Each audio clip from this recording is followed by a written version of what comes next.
Hello, my name is Peter Bouchard, and here is the first video for problem number 3 of the week 2 explanations regarding the train and the car.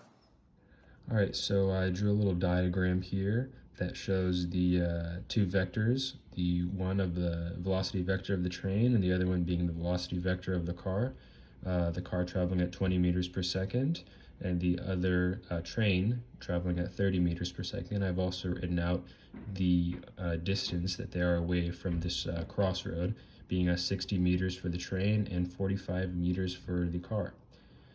So one slight complication in this problem is that the driver of the car spends half a second reacting to the train.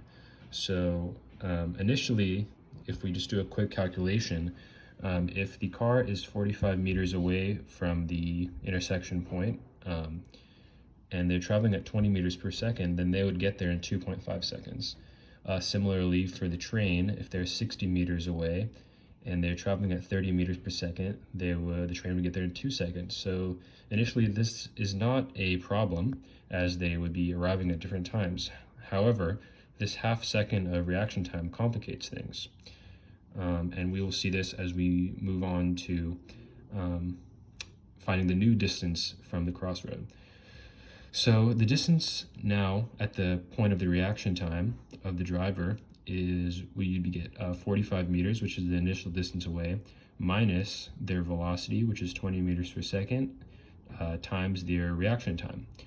So during this time that they're reacting to the train, they travel 10 meters. So now they are actually 35 meters away from the crossroad, as opposed to the train, who is initially 60 meters away. And this half second of reaction time from the car brings them to 45 meters. So now we can see that things get a little complicated for the driver of the car, as now since they are 35 meters away from the crossroad and they're still traveling, their velocity is the same, 20 meters per second, they are now 1.5 seconds away from this intersection point. And using the same math for the train, we can see that the train, which is 45 meters away at t0.5 of that reaction time, is now traveling the same velocity of 30 meters per second. So their time is also 0.5 seconds. So now it is an issue as they can collide now.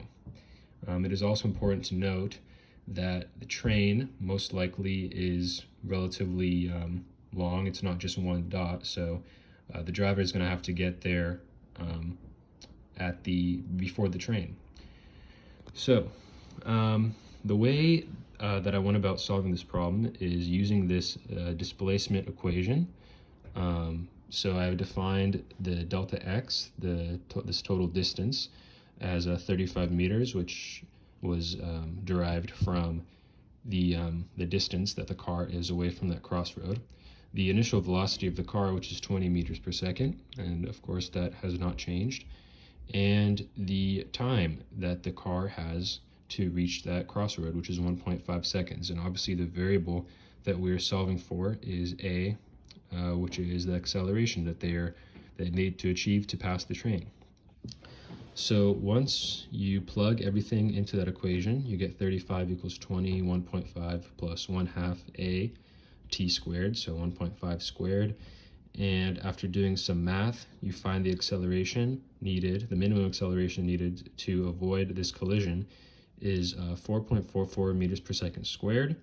And just as an aside, if one was obviously to plug that back into the equation, your delta x would be 35, so you'd need to be a little more than 4.44 meters per second, or else they would collide. So that is the explanation for the first problem.